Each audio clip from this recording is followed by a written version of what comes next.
എന്നോട് പലരും ചോദിക്കാറുണ്ട്, പൊയ്യാറ മഠം ഇപ്പോൾ ഭയങ്കര ഫേമസ് ആണല്ലോ, യൂട്യൂബിലായാലും ഇൻസ്റ്റാഗ്രാമിലായാലും ഫേസ്ബുക്കിലായാലും ഇപ്പോൾ എന്നെക്കുറിച്ച് ഭയങ്കരമായിട്ട് ആൾക്കാർക്ക് അറിയാം. ഒരുപാട് ആൾക്കാർ വരുന്നുണ്ട്, ഹോമപൂജകളൊക്കെ ഞങ്ങൾ കാണാറുണ്ട്.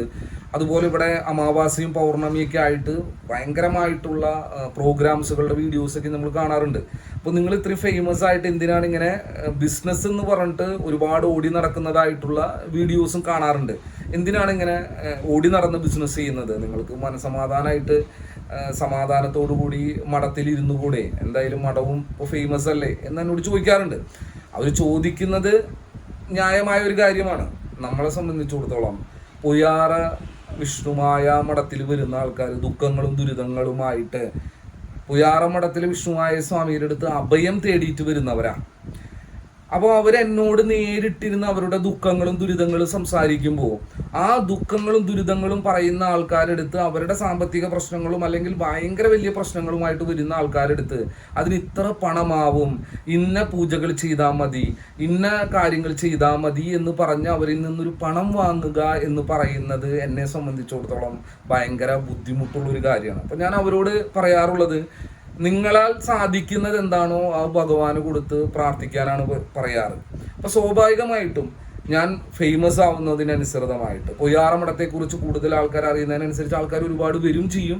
പലരും എൻ്റെ അടുത്ത് സഹായങ്ങൾ ചോദിച്ചു വരുന്ന ഒരു കാര്യവും ഉണ്ടാവും. നമ്മൾ എത്ര ഫെയിം ആവുന്നു അത്രയ്ക്കധികം നമ്മൾക്ക് സോഷ്യൽ സർവീസും സോഷ്യൽ കമ്മിറ്റ്മെൻറ്റും കൂടും.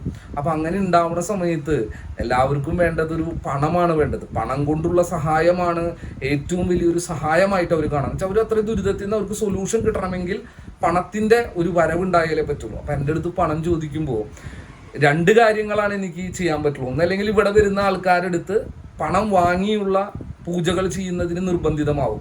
ഇല്ല എങ്കിൽ എന്ത് ചെയ്യണം? എൻ്റെ ബിസിനസ്സിലൂടെയോ അല്ലെങ്കിൽ വേറെ മാർഗങ്ങളിലൂടെയോ ഞാൻ പണം സമ്പാദിച്ച് ഇത് എനിക്കൊരു സർവീസായി നിലനിർത്തുകയും എൻ്റെ വിഷ്ണുമായ സ്വാമിയെ പ്രചരിപ്പിക്കുക എന്ന് പറയുന്ന ആ കർത്തവ്യത്തിൽ വേറെ തരത്തിലുള്ള ഒരു ഉദ്ദേശങ്ങളും ഇല്ലാതെ വളരെ സന്തോഷത്തോടു കൂടി എനിക്ക് ചെയ്യാൻ പറ്റണമെങ്കിൽ എൻ്റെ കയ്യിൽ പണം വേണം.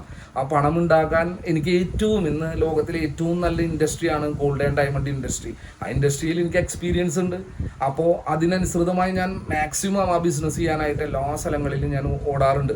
അങ്ങനെ ഞാൻ സമ്പാദിക്കുന്ന പണം ഇന്ന് എനിക്ക് ഒരുപാട് സോഷ്യൽ സർവീസുകൾ ചെയ്യാനും മറ്റുള്ളവർക്ക് ഉപകാരമായിട്ടുള്ള കാര്യങ്ങൾ ചെയ്യാനും എനിക്ക് സാധിക്കുന്നുണ്ട്. അപ്പോൾ നമ്മൾ എന്ത് കാര്യമാണ് ചെയ്യാൻ ഉദ്ദേശിക്കുന്നതെന്ന് വെച്ചാൽ ആൾക്കാരുടെ ദുരിതങ്ങൾ മാറ്റാനും ദുഃഖങ്ങൾ മാറ്റാനും അവർക്കൊരു സപ്പോർട്ട് കൊടുക്കാനുമാണെങ്കിൽ പണം എന്ന് പറയുന്ന ഒരു കാര്യവും നമ്മുടെ കയ്യിൽ വേണം. നമുക്ക് ഒരുപാട് ചിലവുകളുണ്ട്, ഒരുപാട് കാര്യങ്ങൾ നമുക്ക് ചെയ്യണം. ഇതിനൊക്കെ നമുക്ക് എന്ത് വേണം? പണം വേണം. അപ്പോൾ വിഷ്ണുമായ മഠത്തിൽ വരുന്ന ആൾക്കാർ എനിക്ക് കൂടുതൽ സപ്പോർട്ട് ചെയ്യണമെങ്കിൽ ഞാൻ പണം സമ്പാദിച്ചേ പറ്റൂ. അതെൻ്റെ ബിസിനസ്സിലൂടെ. ബിസിനസ് ആകുമ്പോൾ എന്താ പ്രത്യേകത? ബിസിനസ്സിന് നമുക്ക് വേറെ ടെൻഷനൊന്നുമില്ല. അവിടെ പ്രോഫിറ്റ് ആൻഡ് ലോസ് മാത്രം നോക്കിയാൽ മതി. പക്ഷെ ഒരു ടെമ്പിളോ അല്ലെങ്കിൽ ഈ പറയുന്ന സ്വാമി എന്ന് പറയുന്ന ഒരു കാറ്റഗറിയിൽ ഇരിക്കുമ്പോൾ അവിടെ നമുക്ക് പ്രോഫിറ്റ് നോക്കാൻ പറ്റില്ല. വരുന്ന ആൾക്കാരിൽ നിന്ന് നമുക്ക് ഗുണമില്ലെങ്കിൽ അവരെ നമുക്ക് മാറ്റി നിർത്താനായിട്ട് പറ്റില്ല. അവർക്ക് വേണ്ട മാക്സിമം സർവീസ് ദൈവീകപരമായിട്ട് കൊടുക്കാൻ പറ്റുന്നത് എനിക്ക് കൊടുക്കണം. അപ്പോൾ പ്രോഫിറ്റ് കിട്ടുന്ന മേഖല ഏതാണ്? ബിസിനസ് മേഖലയാണ്.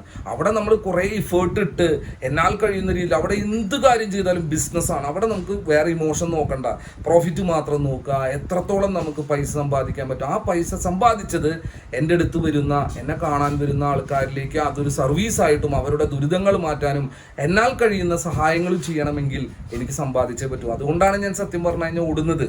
അപ്പോൾ ഇത് തന്നെയാണ് എനിക്ക് എൻ്റെ എല്ലാ മഠത്തിലുള്ള എല്ലാവരോടും പറയാനുള്ളത്. നിങ്ങൾക്ക് എപ്പോൾ വേണമെങ്കിലും മഠത്തിലേക്ക് വരാം. ഞാനുണ്ടോ ഇല്ലയെന്ന് നോക്കേണ്ട ആവശ്യമില്ല. നിങ്ങൾ ഈ മഠത്തിൽ വരാം, സ്വാമിയെ കാണാം. പൊയ്യാറ മഠത്തിൽ വിഷ്ണുമായ സ്വാമിയെ കാണാം. നിങ്ങളിവിടെ നിങ്ങളുടെ പേരും നാളും കൊടുക്കുക. നിങ്ങളാൽ കഴിയുന്ന വഴിപാട് നിങ്ങൾ ചെയ്യുക. ഇവിടെ ഓൾറെഡി അതിന് വേണ്ടി ഓഫീസിൽ ആളുണ്ടാവും. അവിടെ നിങ്ങൾക്ക് നാളികേർ ഉഴിഞ്ഞു വെക്കാനാണെങ്കിൽ നാളികേർ ഉഴിഞ്ഞു വെച്ച് നിങ്ങൾ പോയാൽ ഞാൻ വന്നു കഴിഞ്ഞാൽ നിങ്ങളുടെ പേരിൽ എല്ലാ തരത്തിലുള്ള പൂജകൾ ചെയ്ത് നിങ്ങൾക്ക് വേണ്ട എല്ലാ കാര്യങ്ങളും അതിൽ ചെയ്യുന്നതാണ്. നിങ്ങൾക്ക് എല്ലാവർക്കും നല്ലൊരു വിജയവും അനുഗ്രഹവും സ്വാമി തരും.